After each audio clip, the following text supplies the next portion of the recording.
All right, good evening, everyone. The time is now 7 o'clock. I'd like to call this session of the Bridgewater Town Council meeting to order. Can we please rise for a salute to the flag? Pledge allegiance to the flag of the United States of America and to the republic for which it stands, one nation, under God, indivisible, with liberty and justice for all.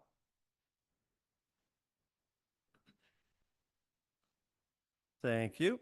And this meeting is being aired live and recorded. Um, let's see, I do have some condolences to extend this evening from our Veterans Officer. I want to make aware of the passing of Charles E. Murphy. Howard Street in Bridgewater passed away on May 5th, 2024. Mr. Murphy served in the U.S. Army from 1952 to 1955 and was a veteran of the Korean War. He was 89 years old. Could we please have a moment of silence for him and all deceased veterans, family members, and friends?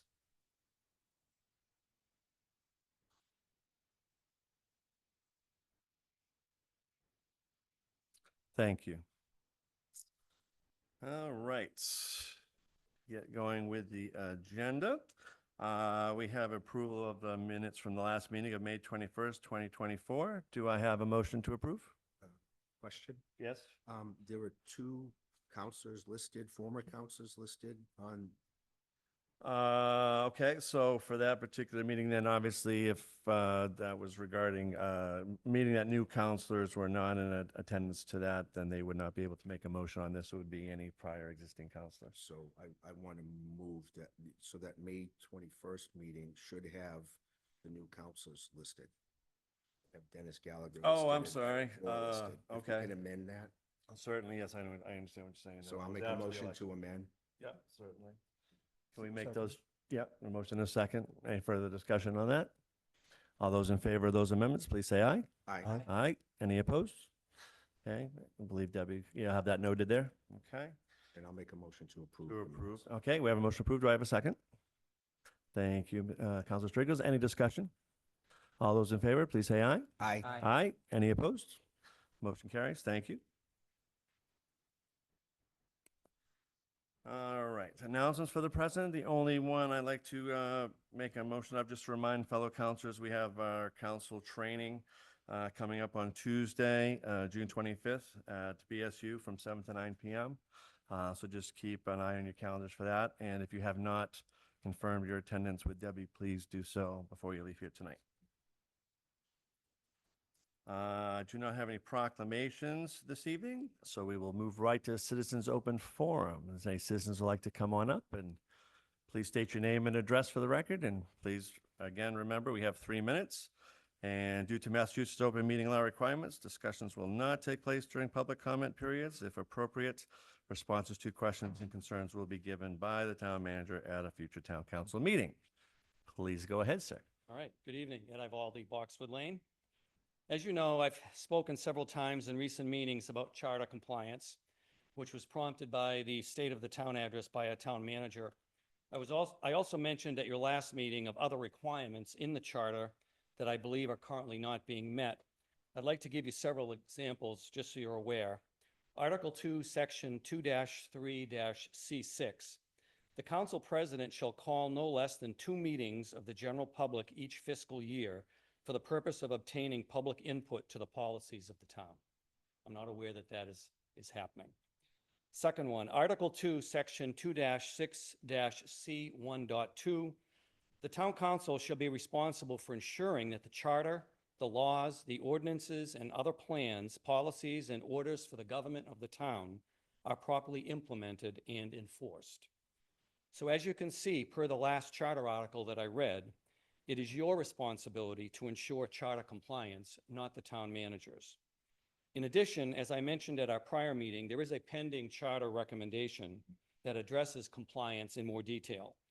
There are also other options used by cities and towns throughout our state that put more focus on ensuring proper charter compliance. One of these in particular that I mentioned before is the formation of a charter compliance committee that would exist under the council.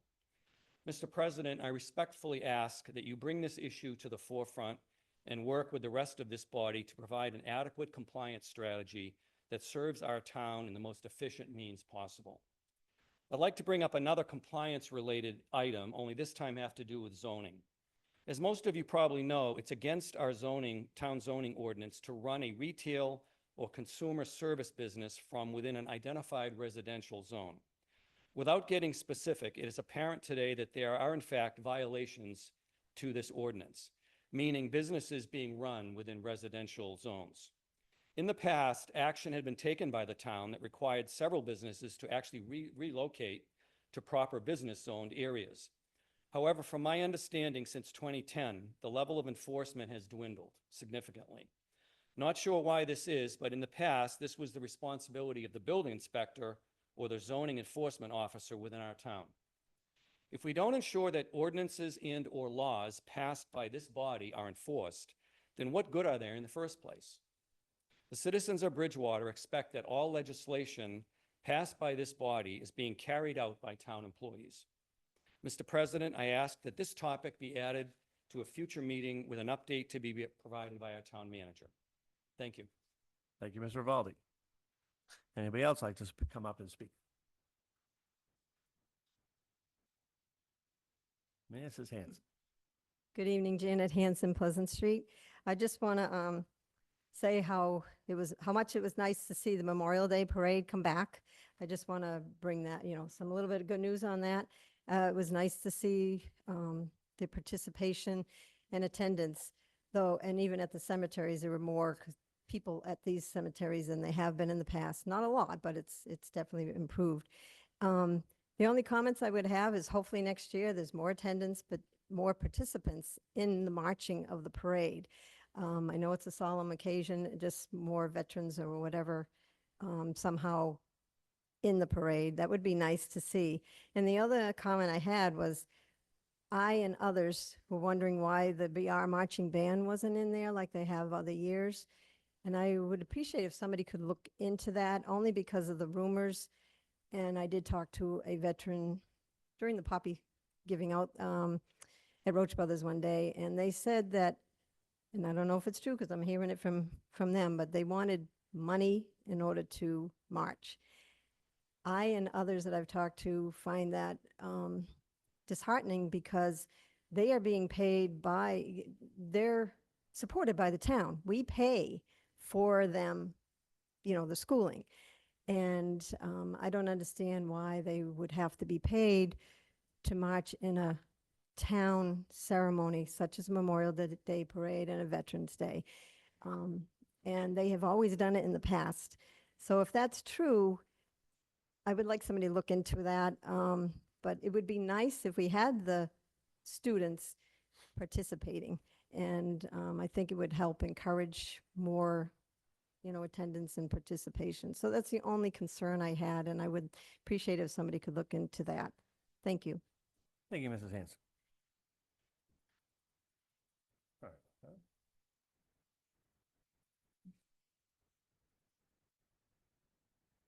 All right.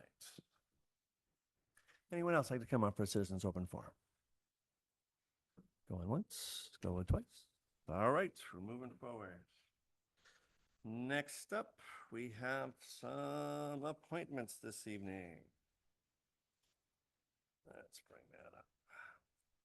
So first list of appointments are for Veterans Council. I'll turn that over to Mr. Dutton to go over, please. Thank you, Mr. President. We have actually first a Citizen Advisory Committee. If you want to take that up, it's Paul Laporte requesting to be appointed for a 3-year term beginning 2024 and ending in 2027. Okay, could I ask a question? Certainly. Go ahead. Councilman Lindy. Just trying to be clear about appointments, and I'm not going to object to this or anything, but I was told at one point when I was asking to be appointed to things that you could only be on one committee. Is that still the case or not the case? You can still be, I prefer to hire, well, wouldn't that be nice? I prefer to appoint volunteers to one committee to not overload them. But there's no prohibition, outright prohibition on 2 committees. I think if you're a counselor, that's a different story, but I It don't. was I don't- prior to me being a counselor. There was a committee I wanted to be on and I wasn't allowed to do both. I can't recall that. Yeah. I don't know why that would have been, but. Okay, no, there's because I have no prohibition. objection to this individual. I just wanted to make sure that I was on the right page. Thank you. Question. No problem. Okay, so do I hear a motion for approval of Paul Laporte for this committee? Motion to approve? Mr. Chase, and second by Ms. Ellenberg. Any discussion? All right, all those in favor, please signify by saying aye. Aye. Aye. Any opposed? Motion carries. Thank you for your volunteerism, Mr. Laporte. All right, so now we'll move on to Veterans Council, and we have 3 nominees for that. Mr. Dutton. We have 3 nominees. First is Frederick Timmerman, again for a term of 2024 to 2027. We can take these individually or as a group, Mr. Dutton. If you choose to take them as a group, that's absolutely fine. They're all under one agenda item, but I will also say, Mr. Laporte, also to Councilor Lindy's point, also has put forward his name for the Veterans Council, and I would encourage that ratification. His term would be 2024 to 2026. And then Mary Bogle, 2024 to 2027. And you might notice different years, they're not all appointed for the 3 years. That's just because somebody might be filling an empty seat, and we want to make sure that those seats are staggered so that you don't have a whole bunch coming up for appointment at one time. So Thank you very much. Motion to approve all 3 names, yes. Okay, I have a motion. Do I have a second? I'd second that. Mr. Chase, second. Any discussion on the names? Seeing none, all those in favor of appointment, please signify by saying aye. Aye. Aye. Any opposed? Motion carries. Again, thank you for those volunteers. All right, next up, we have one appointment for the Cultural Council. Mr. Dutton. thank you, Mr. President. That's Joyce Pitta, again, for a term of 2024 to 2027, and I would encourage ratification of that. Thank you. Do I hear a motion to approve? Motion to approve? Mr. Second. Chase? Second by Ms. Ellenberg. Any discussion on the appointment? Actually, it was me. Oh, I'm sorry, Mr. Robinson. Sorry. Any, I just heard a voice. Any discussion on the motion? Seeing none, all those in favor of the appointment, please signify by saying aye. Aye. Aye. Any opposed? Motion carries. Thank you. And thank you to Mrs. Pitta. And the last one is the DEIB Committee.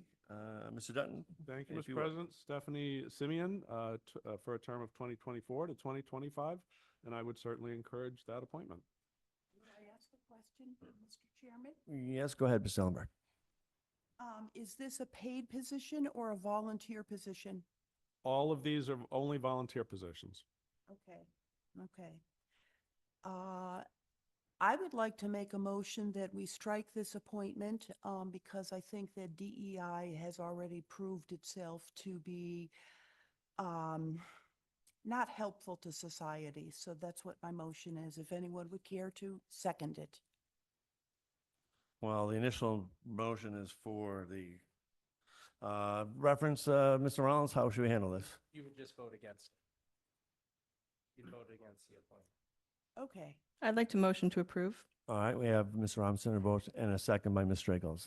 Any further discussion on the appointment? All right, seeing none, all those in favor of the appointment, please signify by saying aye. Aye. Any opposed? Opposed.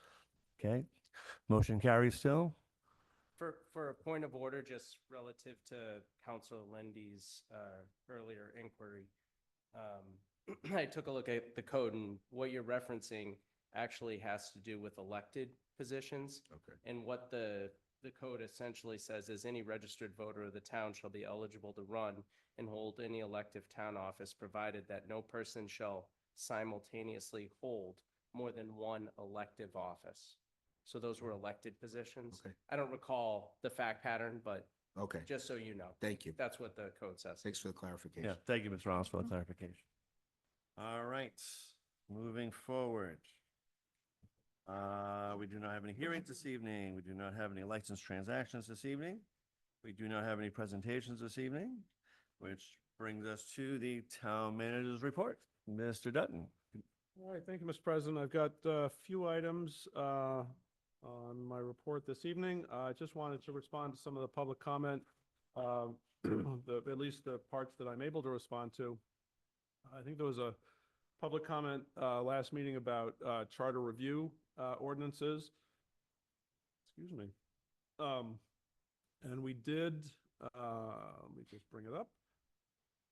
We do, the council has entertained 11 recommended changes, and I believe 5 of those have been adopted by rules and procedures and forwarded back to the council for approval by the council. And I believe the council's done with the ones that have been identified. There were several that were not recommended by rules and procedures. And so 6, I would assume, if 5 were moved on, 6 were not approved. So that is what I have for charter review. Obviously, it's the council's purview and the council's decision whether or not you want to take up any additional recommendations. That's up to the council. There was a reference to Zoom meetings and some frustration with Zoom meetings, which I completely understand. Under temporary state law, we've been using Zoom for town committee meetings for about 4 years without major issue. I very clearly realize it's a change, and obviously we all went through significant change in 2020 and forward. The state legislature has extended our ability to use virtual meetings until March of 2025. And while I'm certainly not going to guess what the legislature will do after that, I think it's widely assumed that virtual meetings are here to stay in some form or another.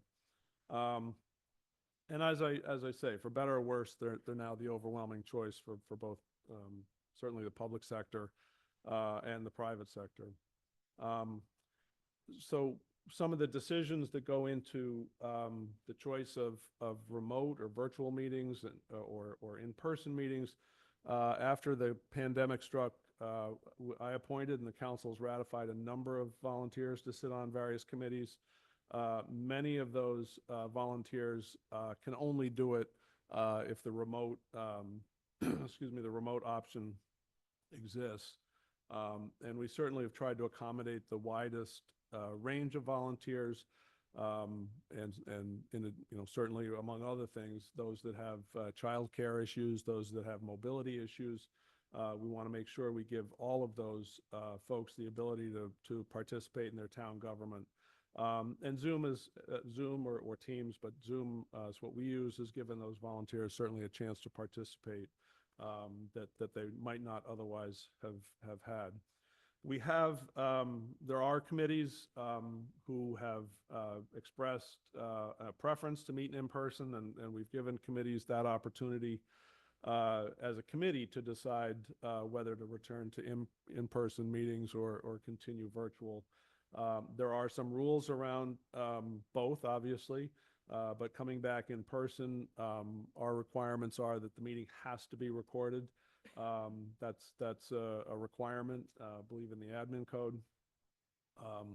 Making sure, we want to make sure that at least one member of the committee or board is trained in how to use the technology that's available in this room and available in 201A. We also want to make sure that a quorum is present if we're going to have go back, if a committee is going to go back to in-person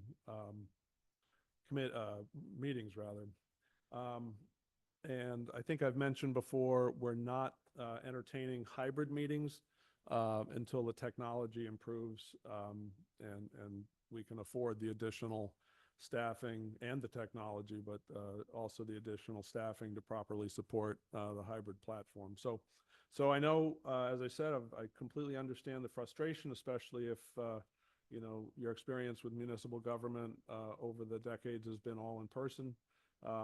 But we are trying to accommodate a different kind of a whole different world and sort of balancing the interests of the volunteers and certainly attendees and the folks that have to go through a hearing process or go through a municipal process in order to do whatever they wish to do.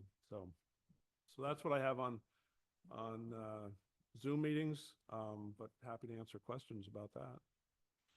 All right, any counselor questions on that from Mr. Dutton? Yes, I do, Mr. Chairman. Mr. Ellenberg? Yes, thank you. You say that we would require additional staffing. Would it be possible to have citizen volunteers go through BTV and become technically aware, okay, and thus be able to provide that coverage for the in-person meetings, which I think would be very helpful for the constituents? Absolutely. In fact, I think BTV, I've talked to Jeff Fowler quite a bit about the technology, but they have put the call out for volunteers often.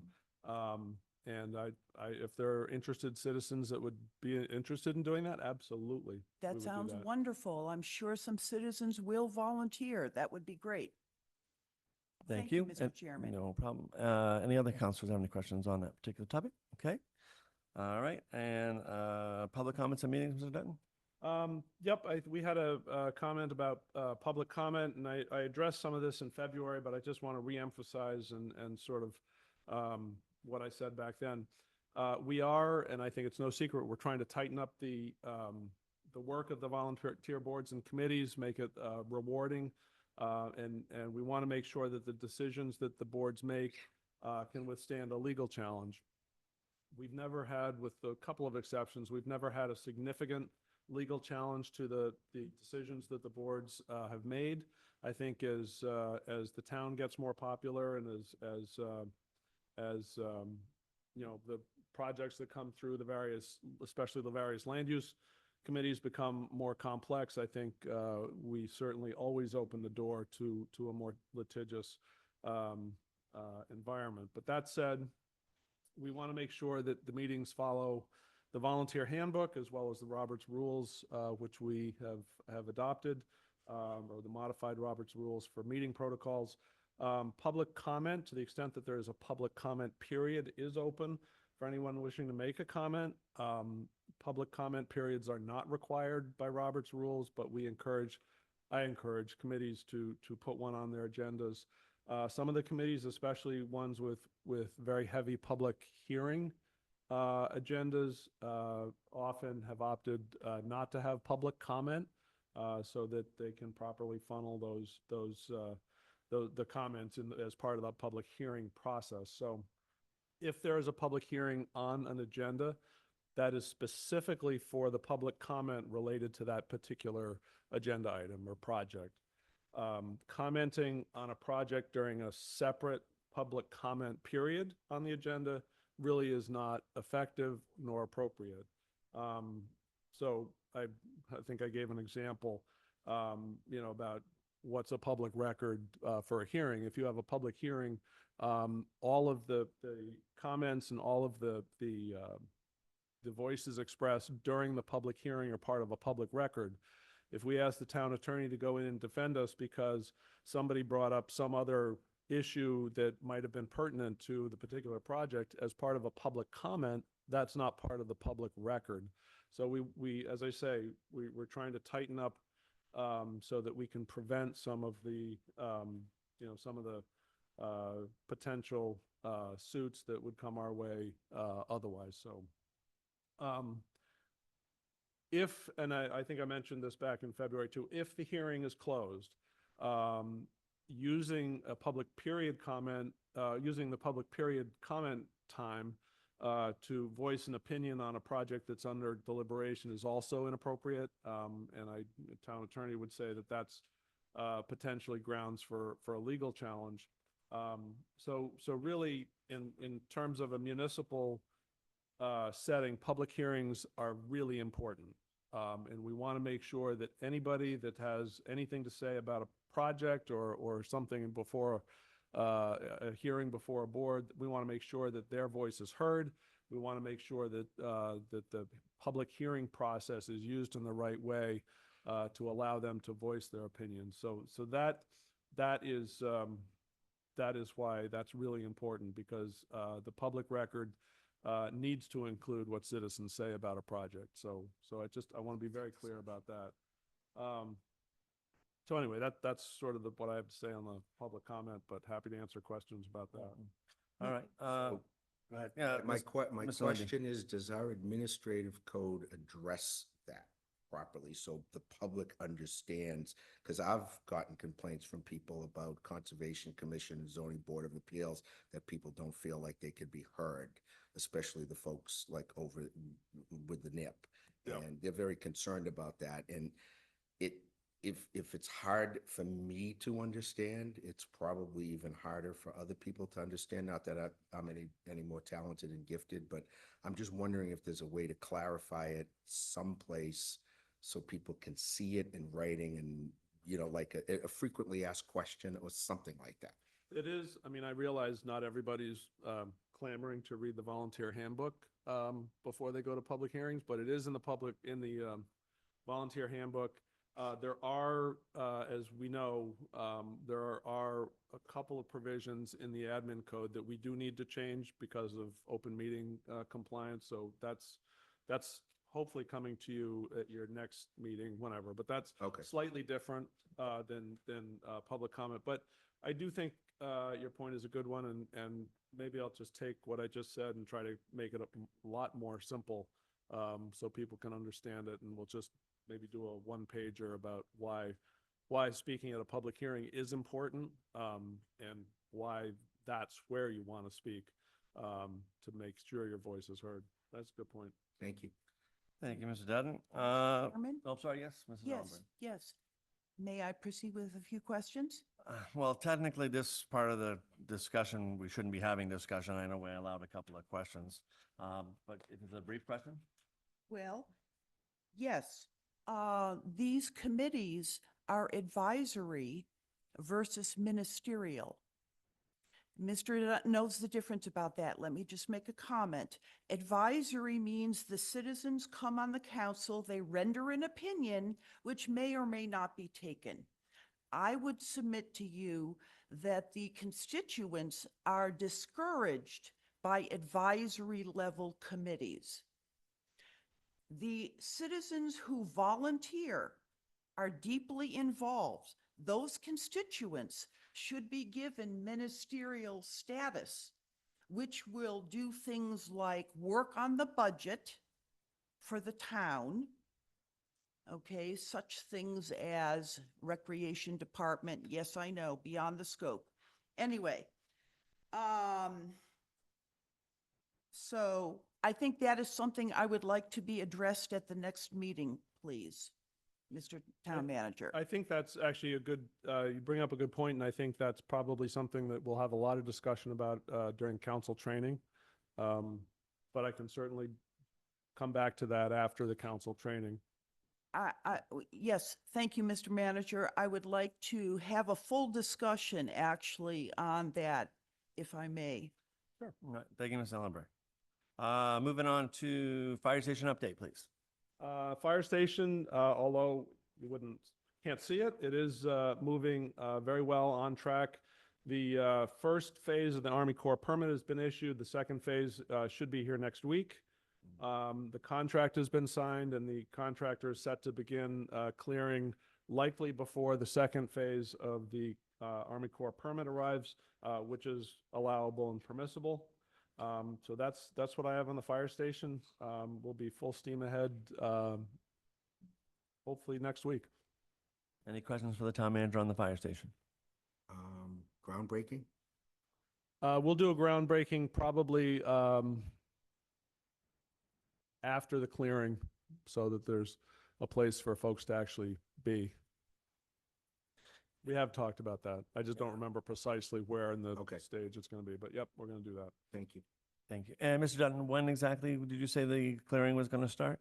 Approximately? It can start next week. Next It's still kind of dependent upon the contractor and the contractor's schedule. So, Okay, thank so you. once you sign, just so the council gets a bit of a building project sort of 101. Once the contract is signed, what in your mind, essentially what you've done is you've given that project and you've given that property to the contractor. It's under the contractor's control. If you remember when the Mitchell School was built, the contractor was very particular about not having, people going through for tours and things during construction. And there's a reason for that. It's because they carry all the liability.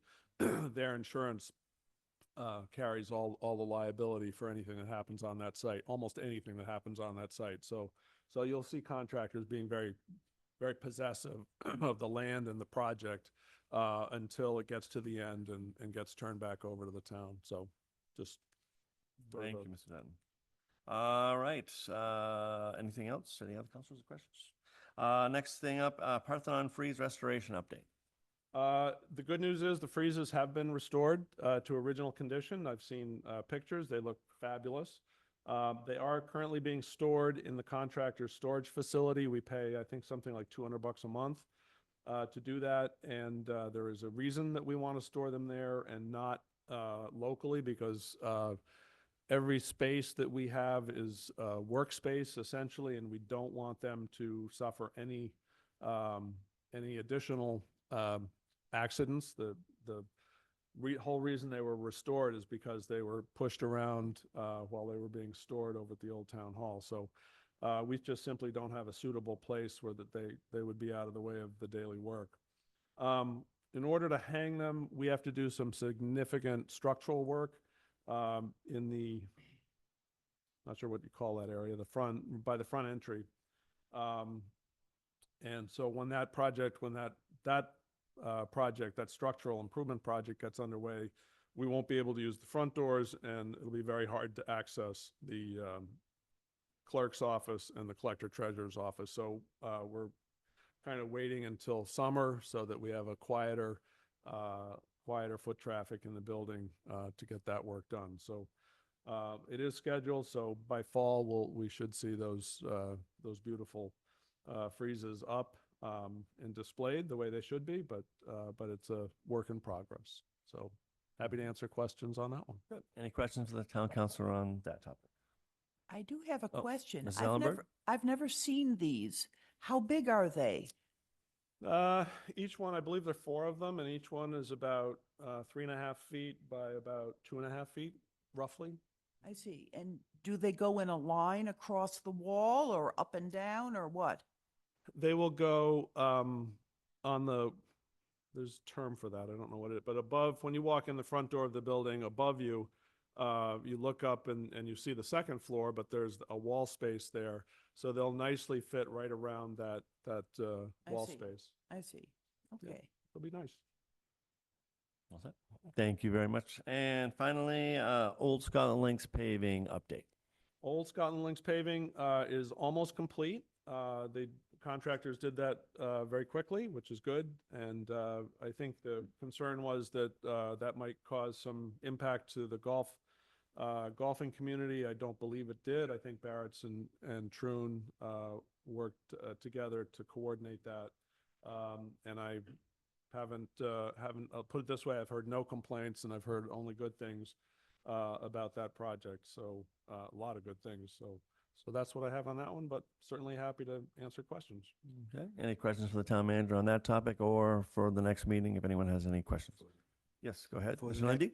For the next meeting, through you to the town manager, could we get an update on the Broad Street project that there is now a signed purchase and sales? And I'm just wondering again, I know I've brought this up before, is there any way to get that property cleaned up? I walk it every day and it's just makes me crazy. And I get that from everybody I talk to. So if we could get an update on that. Okay. Any other councilors? Ms. Robinson? If I could, I'd like to request probably a follow-up from the public comments around alleged violations of businesses being run in residential areas. Yep. So appreciate an update around the zoning. Thank you.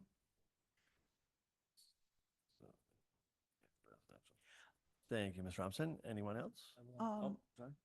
Sorry. Yeah, Ms. I, Ms. I, Ellenberg? I know Mr. Lindy had raised the idea of a room where we could meet constituents. And so I'm just raising his thing, like, what is the progress on that? If you could update us? Thank you, Ms. Ellenberg. Councilor Paul? I was just gonna request that we have an update for the Veterans districting. Districting? What was that again now? Yeah, yeah. No, I'm not saying it again. That's an update. Thank you. Update, oh, you said redistricting? District. On the district, okay, Yeah. there we go. Formation. We don't want to talk about Formation. redistricting. for another Yeah, few no, years. not any of that. How? All right, any other council? Yes, Council McGrath. Mr. Dutton, why doesn't town of Bridgewater have a recreation center? And my other question is, why was the summer program canceled? Was there any input from the Park and Recreation Committee or from the parents who have used this program for their children before making decision? If not, why not? Thank you. So update on the rec center and the summer program. Okay, any other councils have any records? Oh, And may I Ms. just Ellenberg? ask to build upon Ms. McGrath's question, who made the decision to change things? He'll summarize that. and let us know. Mhm. Okay, Mhm. any other comments or questions? All right, thank you very much. I don't have anything directly, so we'll get those next meeting. Moving on, discussions. We do not have any discussions this evening. Committee reports. I don't think too many committees have met quite yet. I Go just, ahead, I just Mr. wanted Lundy. to say that we canceled tonight's budget and finance committee because the finance committee didn't have quorum on Monday. So I am moving that to the 6 o'clock time frame before the next council meeting because that would allow for We can see the recommendations from disposition. budget Yep. and finance. Not a problem. Thank you. Any other comments from any other committees? Okay. Moving on, legislation for action. Unfortunately, I believe all of our legislation for action this evening is not able to be addressed because of that exact situation. So we will bump all of that to our next meeting. Next is old business. We do not have any this evening. Following that up, we have some new business. Let's see. First one. Big packet.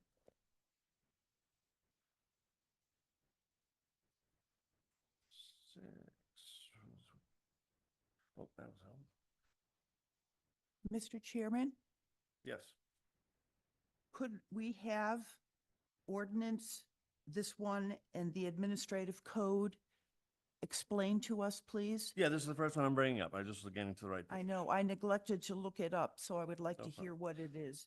So ordinance DFY 24-007, proposed amendment to ordinance, Part 2, Administrative Code, Chapter 1, Article 2, Section 1.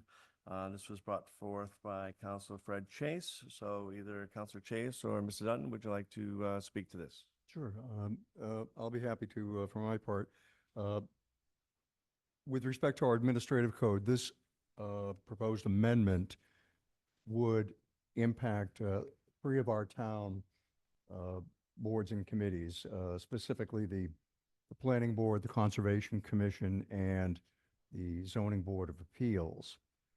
Because those three bodies are rather unique in the respect that they conduct adjudicatory hearings. That is to say that the hearings that they conduct result in discussion and consideration of and the issuance of permits, for example, with respect to the Planning Board, orders of condition from the Conservation Commission, and variances perhaps from the Zoning Board of Appeals. So these are all, you might say, quasi-judicial processes. So what is the change that's being proposed? Well, I'm Yes. actually getting to address Yeah. that right now. Good. I think that people needed to understand who it affects and Okay, kind of why it's being proposed.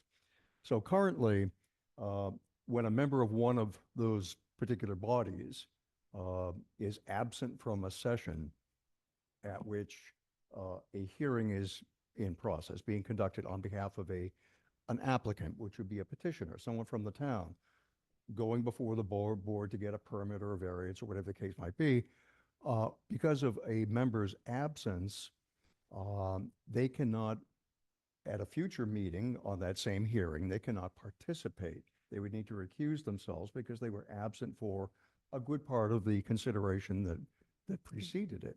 That's what our administrative code says now? Ms. Ellenberg, let him finish his statement. That's not a Sorry. discussion. Sorry. So what is proposed, as you can see under that in the center of the order, paragraph F, that language in paragraph F is taken directly from the statute, which is Mass General Laws, Chapter 39, Section 23D. So what it's intended to do is to permit a member of one such board or body who has missed a meeting to acquaint themselves with the proceedings that they missed, either through watching the video, reading the minutes, discussion with other members, things of that sort, and to attest in a written certificate, a signed written certificate, that they have acquainted themselves with the particulars that they were not there to observe and participate in directly. Okay.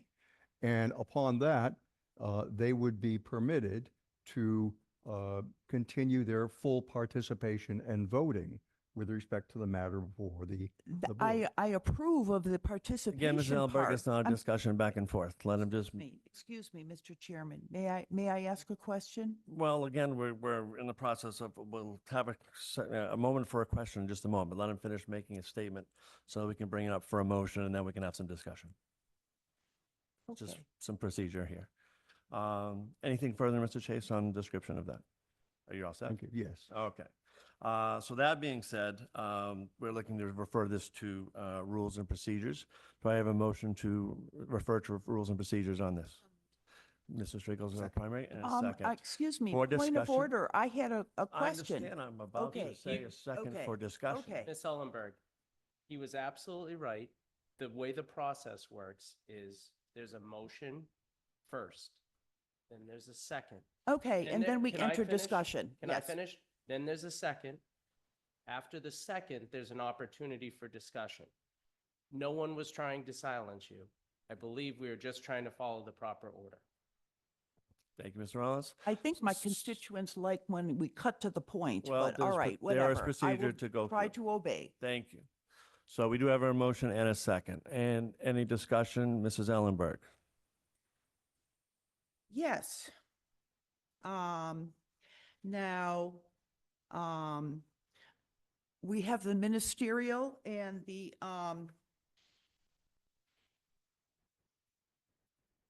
okay, I'm sorry, wrong topic. You mentioned a certificate that people would have to attest that they would have updated themselves before they would be allowed to vote. That's correct. It is my opinion that that is very awkward, not likely to happen, and will not increase participation if a certificate is required. That is simply my If I may, opinion. this is Mr. Jason. actually in force and has been for quite a number of years in many Massachusetts towns. In fact, it existed here in Bridgewater during our previous form of government, the town meeting form of government. Mhm. In 2010, when we adopted the council form of government, the bylaws at the time of the town and regulations were superseded by our current charter, which did not carry forward this particular provision. So that's why it's being reintroduced now. But it is very much in keeping with what happens in a great many Massachusetts towns. And by the way, all of those towns do have a form, typically a one-page form, that provides for exactly what we've said, and it's what would be presented to a member of one such board who did in fact complete their review of the material they missed, and they would sign that form, present it to the board, and they then would be permitted to, it becomes part of the public record, they would be permitted to vote Vote on on that the going. matter before the board. Point of information on that, just so there's no misconception that whoever drafted this legislation was trying to add that requirement, and that's required by state law. So if this is what's called the Mullen Rule, and it's Mass General Laws, Chapter 39, Section 23D, I was actually going to make a recommendation, if you were to push it forward any further, that the end of the ordinance should actually cite to the statute, because adoption of the statute itself is part of the kind of protocol for adopting the Mullen Rule. But the Mullen Rule requires the signed certification. So in order to adopt this rule, you have to have that requirement. But we are not required to adopt the rule, is that correct? That's right. Okay. All right, thank you. So any other further discussions? Mr. Robson? As I think about our recent legislation around the form-based code, as we've talked around making sure that the planning board has the ability for expedited approvals, which would probably include a level of public hearing as well. How does this play into that? Does this have any relevancy to this? So for instance, if there's a public hearing and then there's a vote of a recommendation by the planning board, but there is a member absent, this just helps to indicate later that this person had a vote. What it really does Formally, right? is Quorum. it helps to assure quorum. It achieved a quorum. Because the situation could arise. Remember, some of these hearings before conservation or planning aren't one or even two meeting-long sessions. They may go on for a great number of meetings, and that just increases the likelihood that someone or more than one person is going to be absent and be subject to this particular problem.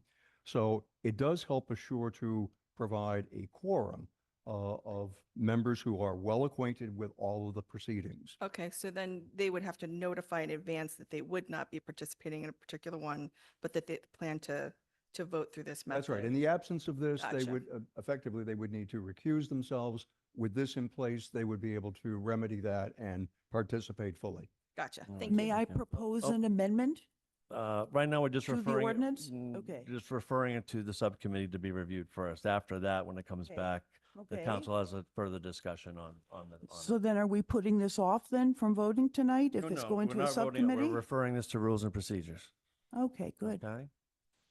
Any Because, further discussion? And then rules and procedures, any counselor can attend rules and procedures. Correct. And if there are Okay. comments to add or okay, suggestions. okay, Thank you, Mr. Tony. okay. May I just make a point of information? I would like them to be able to make a quorum, and we rely on good faith of that volunteer. In other words, we don't do the Mullen Rule with the certificate. That's all I'm saying. All right, well, yes, we are. Yes. Exactly. So then you the- can't achieve a quorum Ms. at the Ellenberg, present you don't have the status. floor. Sorry. So that's fine. Right now, the motion and the second on the floor is to send this to rules and procedures, and let's vet it out through rules and procedures. So with that, all those in favor, please signify by saying aye. Aye. Any opposed? So moved. Moves to rules and procedures. Thank you. Next order up, order OFY 24-047, laying out and accepting a private way of Timber Lane, also brought forth by Counselor Chase. Would you like to speak to that, Counselor Chase, or refer Well, to thank Mr. you, Dutton? Mr. President. I don't have much in particular to say, except that there are several such matters before us tonight, for which the same developer has come before us as petitioner. And I think that in each case, these are certainly suitable instances for us to consider adoption of these as public ways. Okay, and they're up to be referred to the planning board for review. Do I have a motion to send to planning board? So moved. So moved by Mr. Second. Liddy, second by Mr. Chase. Any further discussion? Ms. McGrath, yes? Thank you. So when we become, do sidewalks and streetlights also become the towns if we accept these private ways? I do believe so. Mr. Dutton? Most of the time, unless there's some exception, yes. So is there a restriction on the kind of streetlights that a developer can use on a private way compared to a public way? Public road? That's generally sorted out at the planning board level. When the planning board approves a subdivision, the developer can come in and ask for a waiver of some of the planning board's rules and regulations. And if they want to do a different streetlight, then that's really up to the planning board. Okay, one more question. So now we're going to take over the plowing, sanding, and the maintenance of all this. So, I mean, I might be wrong, but am I assuming that the only compensation the town gets is from the taxes from the, developed homes? All Correct. right. Thank Yeah, you. correct. Thank you, Mr. McGrath. Okay. Any other questions? Seeing none, all those in favor of referring to planning board, please signify by saying aye. Aye. Aye. Any opposed? Motion carries. Next is order OFY 24-048, again laying out and accepting a private way of Oldfield Road. Again, as mentioned by Mr. Chase, it seems similar to what we had just previously. So do I have a motion to send this to planning board? Second. First and second, Mrs. Striggles on the primary, Ms. Robinson on the second. Any discussion on the matter? Seeing none, all those in favor of sending to the planning board, please signify by saying aye. Aye. Aye. Any opposed? Motion carries.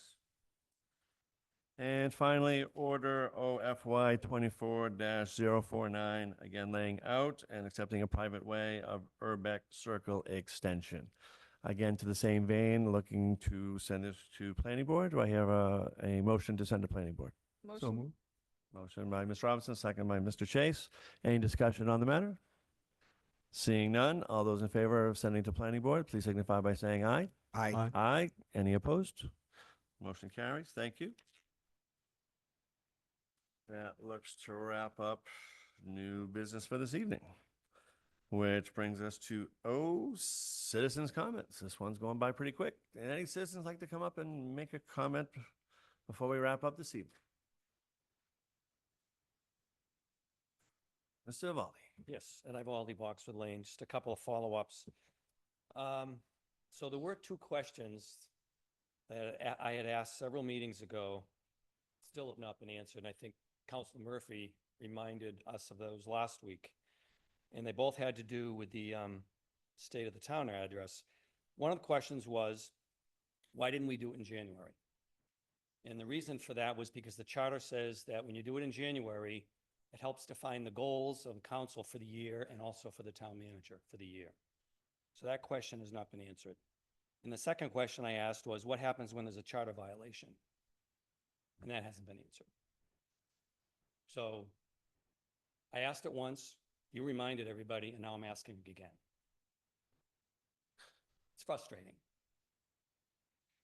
And just a clarification on the last item, Councilor Chase, you had mentioned that when we changed our form of government, we used to have the ability to do whatever we could do in that old bylaw, but when we changed the form of government, we lost that function.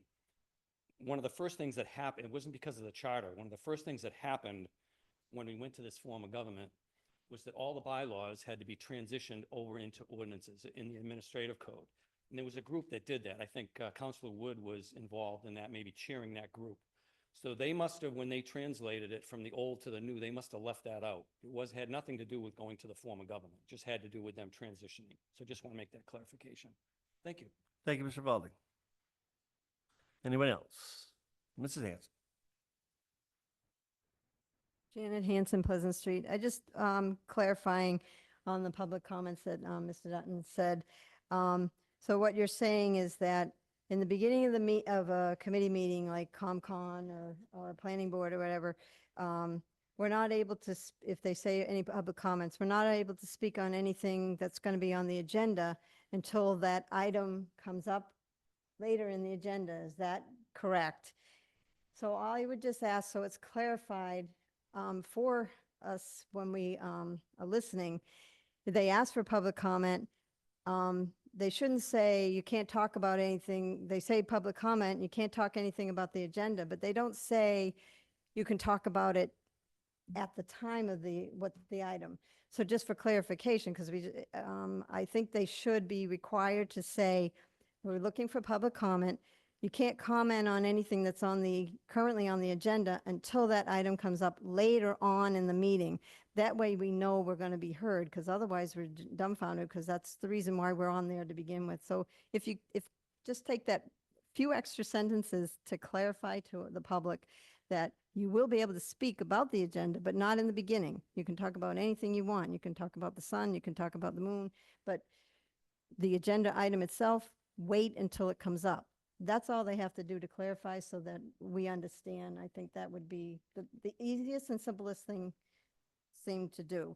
And that's all I have for now. Thank you. Thank you, Mrs. Hanson. Oh. On the charter, I was on the charter committee.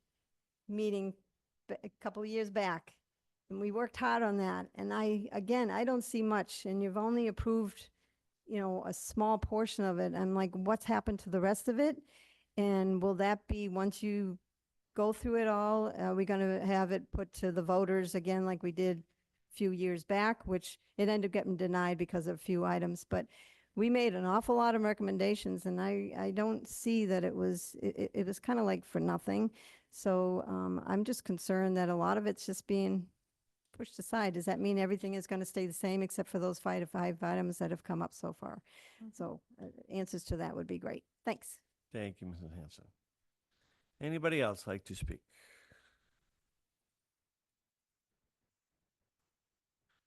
Come right up. Gina Gasconi, 35 Wall Avenue. I'd just like to say I did speak to, you probably remember at the last council meeting about the summer recreation program and posed some questions and suggestions, requests. I had hoped to hear more tonight on it, but I'd like to thank Councilors McGrath and Ellenberg for their concern with it. I had a whole spiel written out on it, but seeing as they asked for the report at the next meeting, you're saved from that. But I would like to hear those answers, and plus I've addressed a number of questions and concerns to Mr. Dutton too, separately, that I'd like to see included in the report next week. Thank you. Thank you, Gina. Anybody else? Citizens open forum. Citizens comments. Council comments now? We'll come right to that. Yes. All right. So the citizens comments are all set. We will start. We'll go to council comments. I'll start with Council Robinson. Thank you. Just a real quick one. Thank you to those who are willing to step up and volunteer. Congratulations on the appointments. That's it for me. Thanks. Thank you, Council Robinson. Council Ellenberg. Thank you, Mr. Chairman. I have a few questions for Mr. Dutton.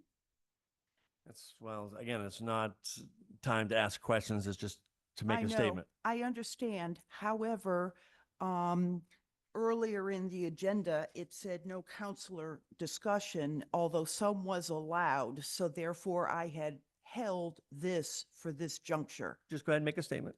Okay. I wanted to know, what is the status of the negotiations between the state and Bridgewater regarding the water and sewer existing status and what is to be developed? Secondly, I would like to know, what department in the state are you dealing with? Third, who are you speaking to in the State Department? And I would like those questions answered. Thank you, Mr. Dutton.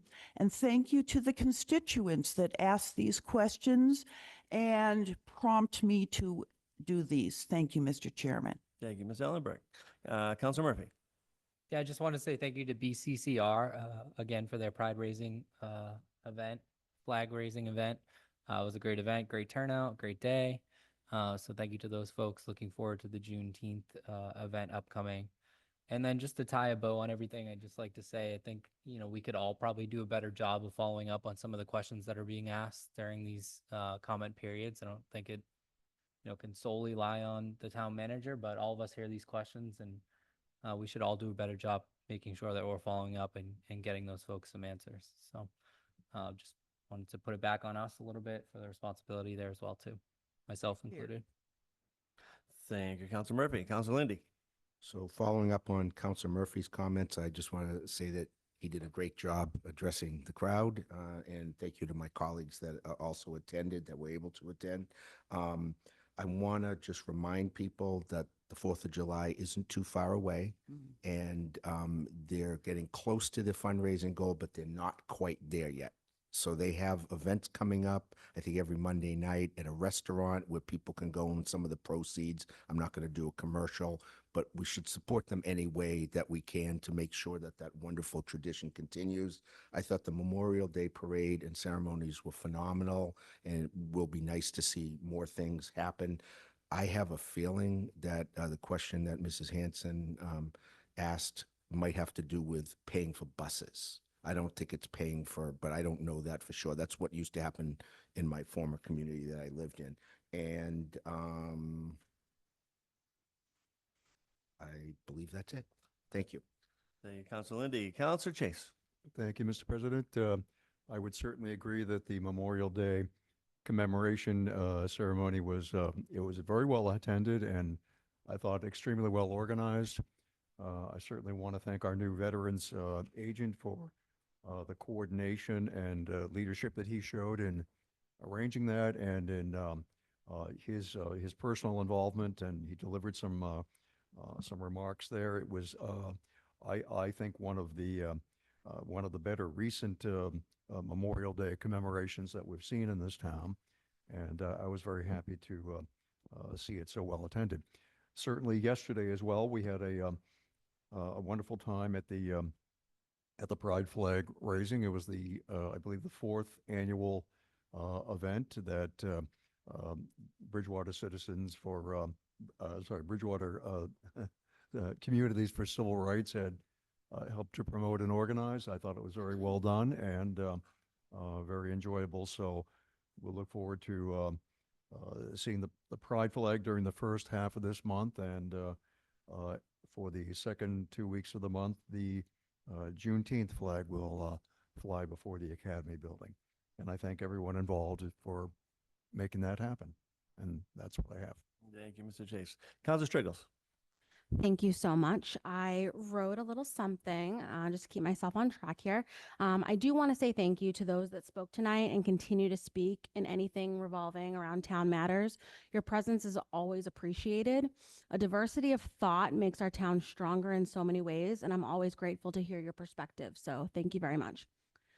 I'm happy that we do live in a diverse and robust town, and I'm very grateful that we have valued DEI in the way that we have. That should be commended, and I personally have done a lot of work in the DEI space, so I truly do commend this town for taking it seriously and making sure that everyone gets a seat at the table, because every voice matters.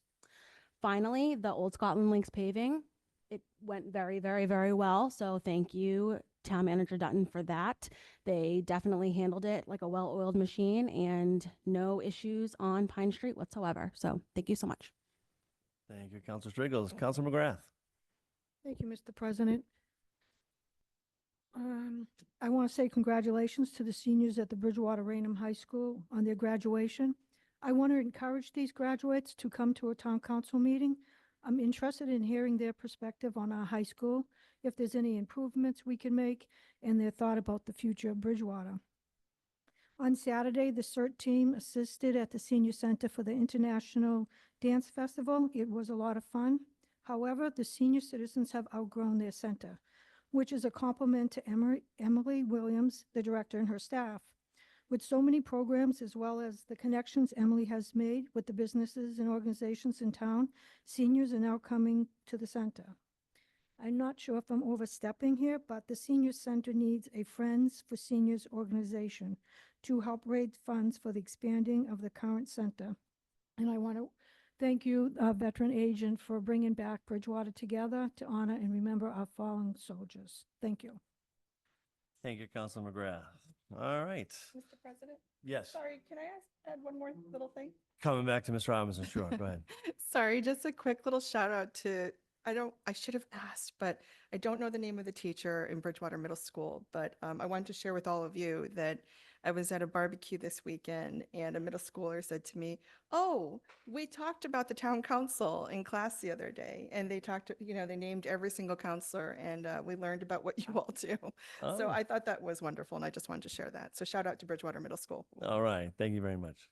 All right. To wrap things up, again, thank you, Ms. McGrath, Councilor McGrath. I was going to bring it up. I wanted to congratulate BR and BP students on their recent graduations. I had the chance to attend the BR graduation, and they graduated about 300 kids on a beautiful day last Friday. So congratulations to all the graduates, and good luck in your futures. Again, I want to commemorate our veterans agent, Greg Martin, on putting together a great Memorial Day parade in a short amount of time, and all the people that came together, CERT team, and all the volunteers that helped out put that together. It was a great event, and it'll only get better going forward. I also want to congratulate, I didn't get a chance to attend it, but I know the pickleball courts were dedicated to Jim Campbell and the Campbell family for the work that they put in putting that together. Jim's done a lot of work in town over the years, involved in many projects, so it was a well-deserved dedication. So I want to congratulate Jim for that. And as already mentioned, Juneteenth flag raising will be June 17th here at 3:30 at the in front of the Academy building here. And there's also going to be Bridgewater's Juneteenth, Bridgewater State University. That's going to be held on June 22nd with a rain date of June 23rd, starting at about 1 o'clock, I believe. And I'll be speaking at that. Other than that, that's all I have. We do not need executive session, so do I have a motion for adjournment? So moved. Counselor Chase, second by Ms. Robinson. All those in favor, please signify by saying aye. Aye. Aye. Any opposed? We are adjourned. Thank you very much.